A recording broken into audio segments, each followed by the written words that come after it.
Man, know thyself.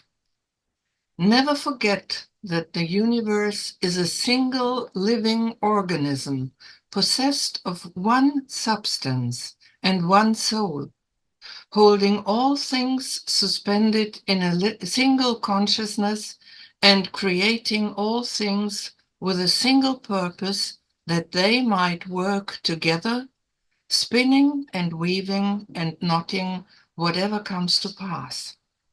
That was Marcus Aurelius.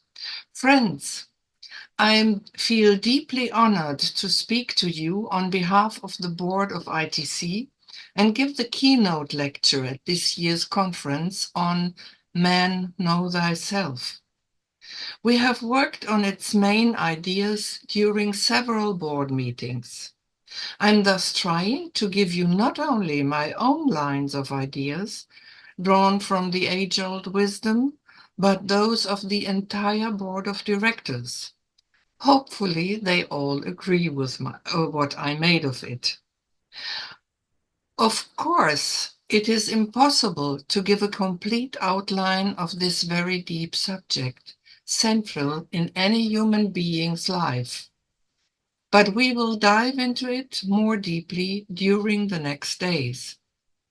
So I do not tell you anything new, dear friends, if I state, based on the idea of boundlessness and oneness, that universal brotherhood is a fact in nature.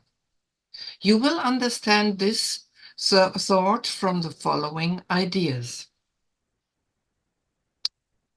As you all know, the sentence, man, know thyself, and thou shalt know the universe, was carved in stone at the portal of the Temple of Apollo in Delphi, Greece, so that everyone who entered the temple was reminded, and even we still today still remember it.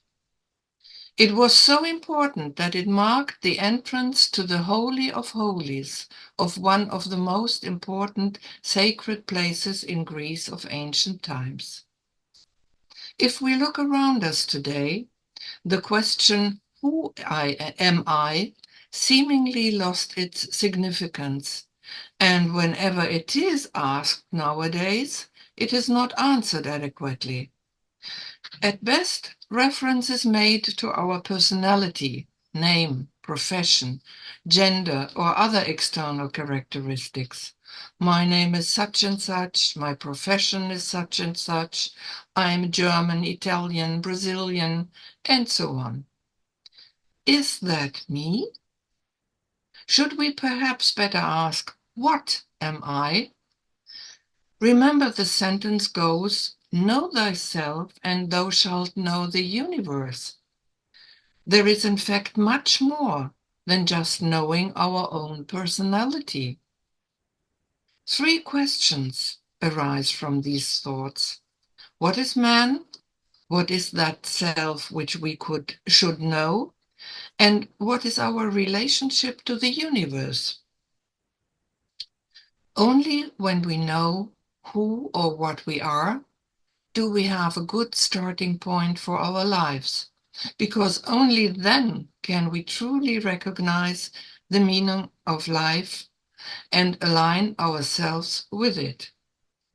Only when we realize this can we also recognize and unfold and use our possibilities in life, assume our responsibility, and as it is so beautifully expressed in our literature, live the life.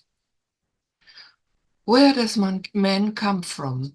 What is he and where is he going? What is the meaning of life? When Madame Blavatsky founded the Theosophical Society in 1875, following the mandate of the Masters of Wisdom and Compassion, she provided answers to precisely these questions, which still inspire and stimulate reflection not only among theosophists all over the world today.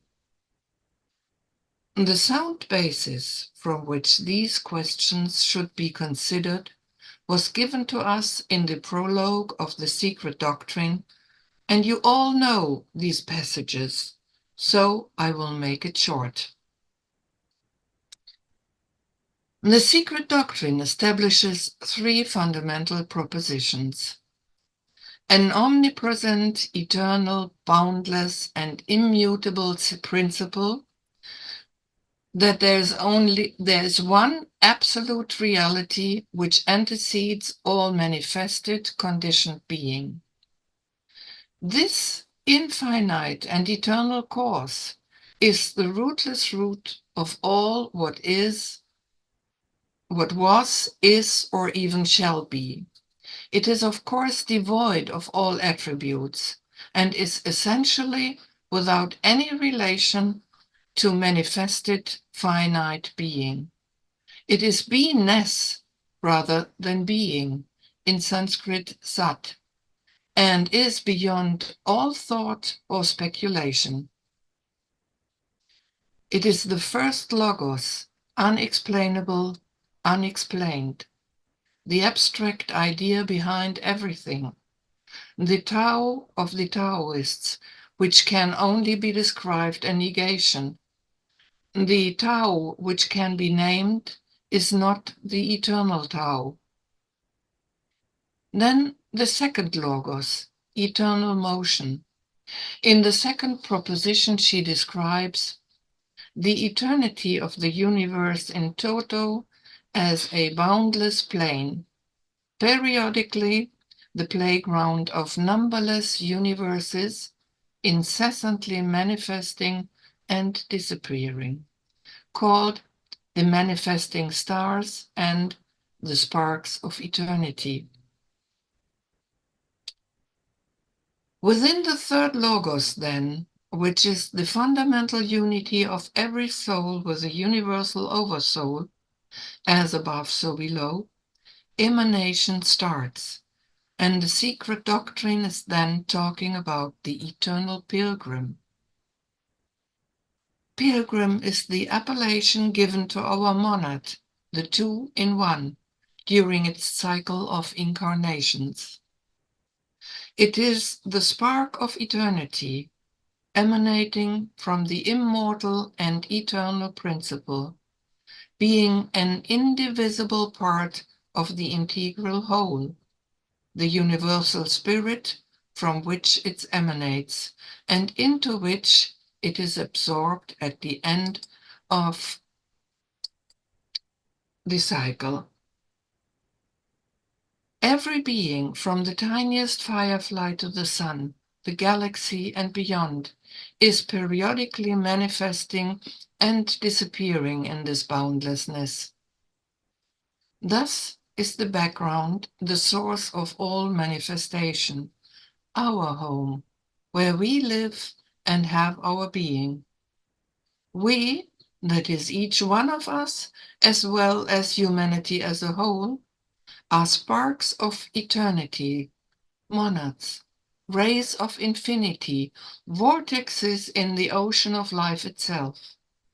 An ocean with no boundaries, no limits of whatsoever kind, being only consciousness itself in various states of expression, active or latent, and on various levels of spiritual unfoldment, from the tiniest atom to the most splendid deity of deities, but ever and always expanding. In fact, there is no individual separate existence.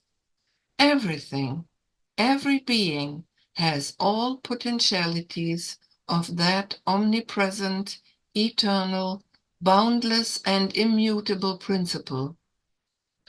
There is in essence only one, but we are living in the illusion of the many because of the variety of expressions, of manifestations of this one. All manifested life is not only part of one immense living organism, but is that organism itself. A web of life, of active and latent energies of numerous centers of spiritual expressions. The active unfoldment of these vortexes, the awakening of self-consciousness in this vast ocean of life, is then described in the third proposition of the secret doctrine. The third logos is active now, as above, so below. In other words, no purely spiritual buddhi, divine soul, can have an independent, conscious existence before the spark which issued from the pure essence of the universal sixth principle of the Oversoul has passed A, through every elemental form of the phenomenal world of that Manvantara, and B, acquired individuality, first by natural impulse, and then by self-induced and self-devised efforts, checked by its karma, thus ascending through the degrees of intelligence, through all the degrees of intelligence, from the lowest to the highest manas, from mineral and plant up to the holiest archangel, the Dhyani Buddha. That was from the secret doctrine. We see the path before our eyes, which every living entity, every living being, every soul must tread to reach relative perfection, to grow and unfold self-consciousness. It is the unfolding of the potentialities of the universe, which each living being carries in his innermost self. Me and my Father are one, says the Master Jesus in the Bible. In fact, everything which the boundless space is, on all spheres, inner and outer, throughout all the kingdoms of life, is man as well. He is a child of the universe, and therefore inseparable therefrom. And the boundless universe is filled full with spiritual beings, with ethereal beings, with astral beings, each class of such entities dwelling within its own appropriate sphere, each on its own appropriate plane, and each class of such entities having bodies, vehicles, garments, veils fitted to, appropriate for each such sphere or plane or world, just as we human beings on earth have bodies fitted to and appropriate for life here. GDP in questions we all ask told us this. The macrocosm is mirrored in the microcosm. In his letter number 13 of the Barker edition, Master M gives a wonderful description of that central point of unity in which we all are one with everything else in the ocean of life. He says, spirit or life is indivisible, and when we speak of the seventh principle, it is neither quality nor quantity, nor yet form that are meant, but rather the space occupied in that ocean of spirit by the results or effects impressed thereon. Therefore, being is partly a realization of unity. And the conclusion can also be drawn that, like everything in the universe, man is a cooperation of numerous beings of all realms of nature and of many levels. He is a composite being, a hierarchy of cooperating living entities, being at the same time a part or building block of our planet Earth.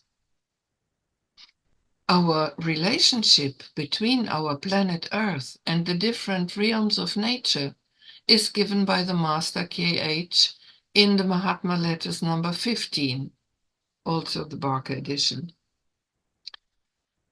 The analogy between a mother globe and her child human can be worked out as follows. Both have their 7 principles.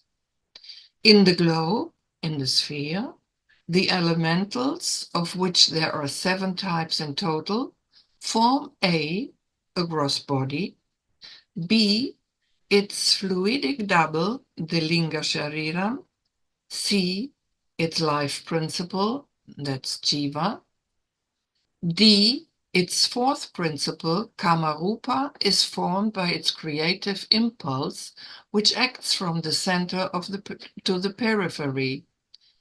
E, his 5th principle, the animal soul or manas, physical intelligence, is embodied in the plant kingdom, in the germ, and in the animal kingdom. F, his 6th principle, the spiritual soul, Buddhi, is man.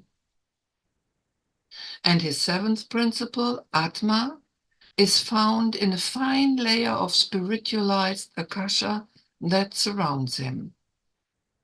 So far the Master. Man is the spiritual soul of the earth. Let that well sink into your mind.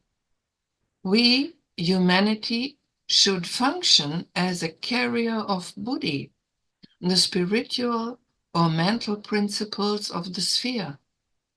That means we should act with insight and intuition, guided by our Buddhic thought principle, act according to our conscience, and focusing on our insights on the highest aspects of our thoughts. Again, we are, as any living entity in the vastness of space, building blocks of the universe, building blocks of higher beings, building blocks of the living being Earth, forming its thought atmosphere and cooperating on this sphere. Thus, we are in this process of life more and more developing self-consciousness.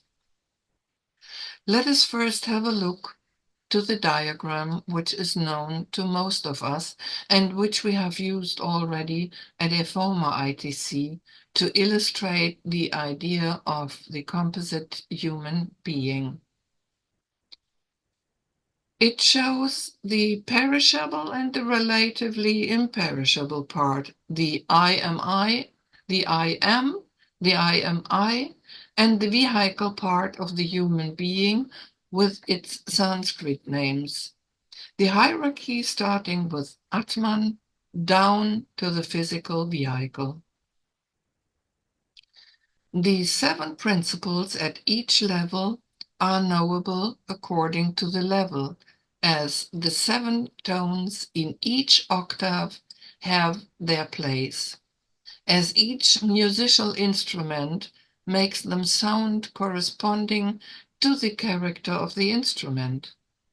And with the example of manas, man, you find that every principle is in itself again 7-fold. Tones of lower and higher octaves resonate with each other. In the Key to Theosophy, Madame Blavatsky gives an explanation of the 7-fold constitution of a human being. Let me just cite here her definition of the highest 3 principles in a human being, together with the 4th, which the majority of humanity is still focused on. She says the higher self is Atma, the inseparable ray of the universal and one self. It is and I insert the higher monad, the top of the hierarchy, the God above, more than within us. Happy the man who succeed in saturating his inner ego with it. The spiritual, divine ego is the spiritual soul or buddhi in close union with manas, the mind principle, without which it is no ego at all, but only the atmic vehicle. The inner or higher ego is manas, the fifth principle, so called independently of buddhi. The mind principle is only the spiritual ego when merged into one with buddhi. No materialist being supposed to have in him such an ego, however great his intellectual capacities. It is the permanent individuality or the reincarnating ego. The lower or personal ego is the physical man in conjunction with his lower self, i.e., animal instincts, passions, desires, and so on. It is called the false personality and consists of the lower manas combined with Kamarupa and operating through the physical body and its phantom or double.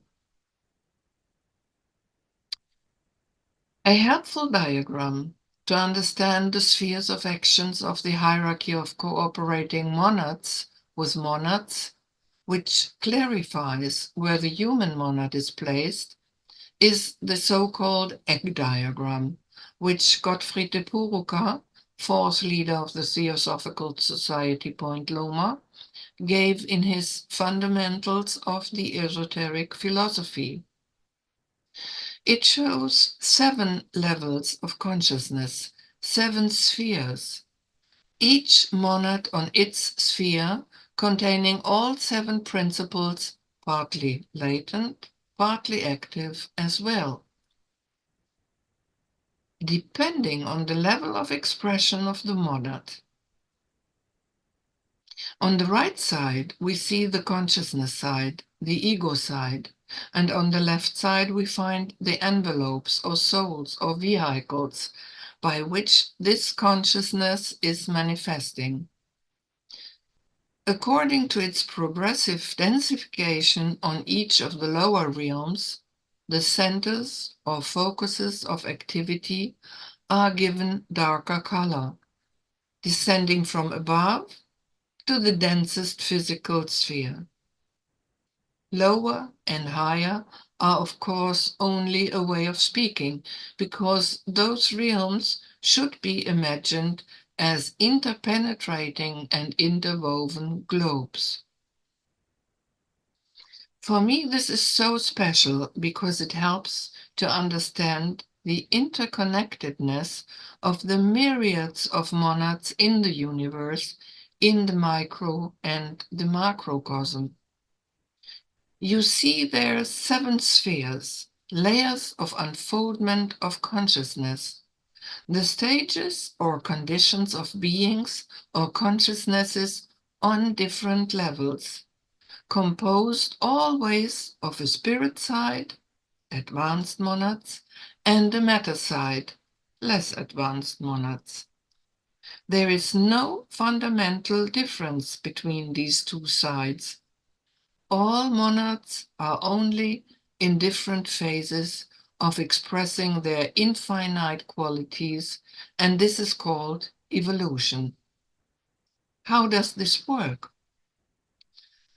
From the higher monad, our top of the hierarchy, which we belong to, this higher monad emanates a spiritual force to attract a multitude of other monads, call it consciousness, from the archetypical world, and they express themselves on each realm or sphere within the field of the higher monad.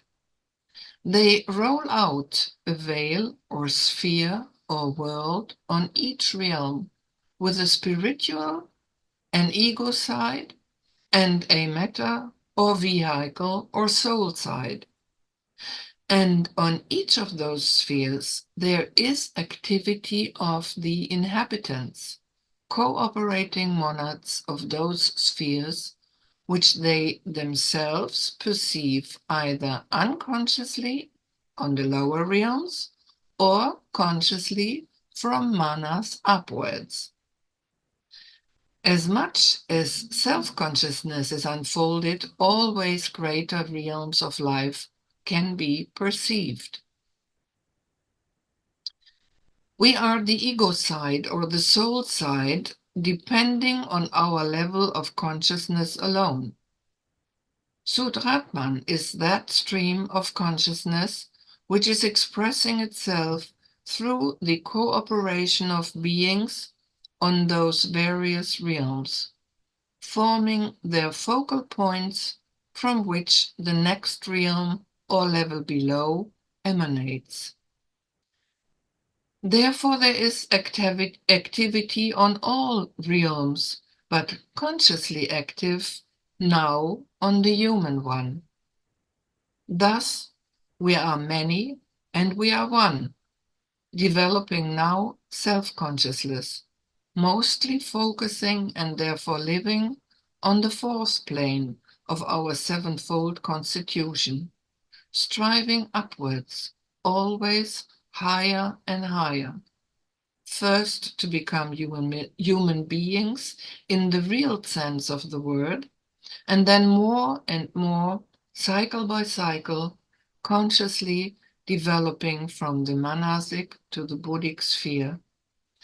And as man must perfect manas to become a perfected human being, the spheres in our monastic principle, that is the thought atmosphere which we create, are meant here.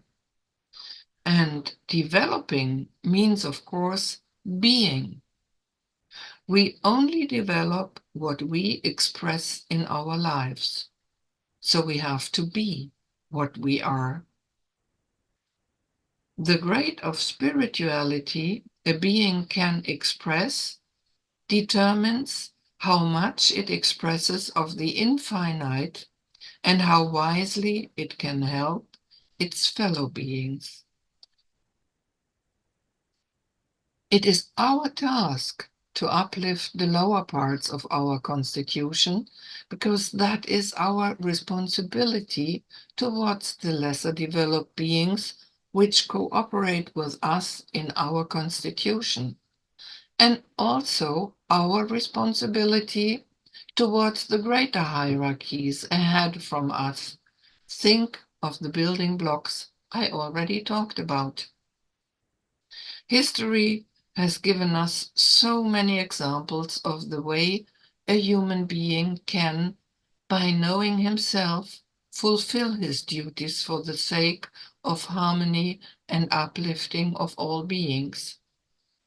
Think of the great ones, like the world teachers, Buddha, Shankaracharya, Lao Tse, but also of Socrates, Plato, and even Gandhi and Martin Luther King, all inspirers of humanity.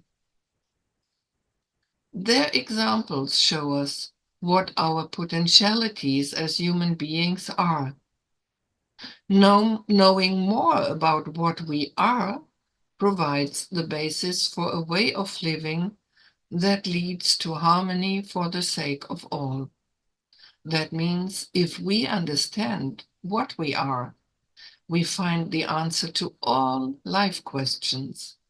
We can solve all problems because we have everything in ourselves, and there is no need to look for anything outside. Knowing yourself is an infinite process, but everyone can start here and now.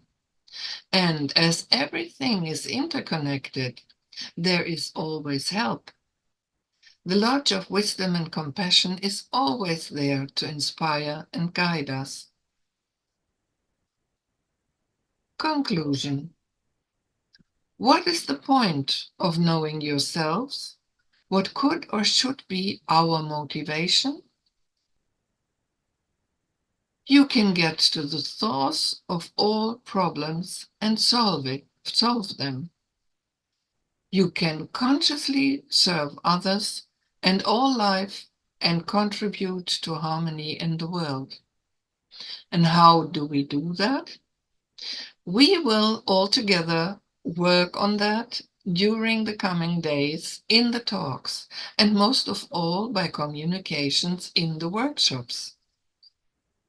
Tomorrow, Angels Tora Buron will deepen the subject of which I could only scratch the surface with her talk on what is man, the great adventure of being human. The next day is followed by Jim Tepfer's lecture on the responsibility of being human. And then on Saturday, we will get very practical with Johanna van Meulen's talk, Man, What's Next? So let me close with words by William Shakespeare from Julius Caesar. And since you know you cannot see yourself so well as by reflection, I, your glass, will modestly discover to yourself that of yourself which you yet know not of. And this is what we will try to do during this conference. Thank you for your patience.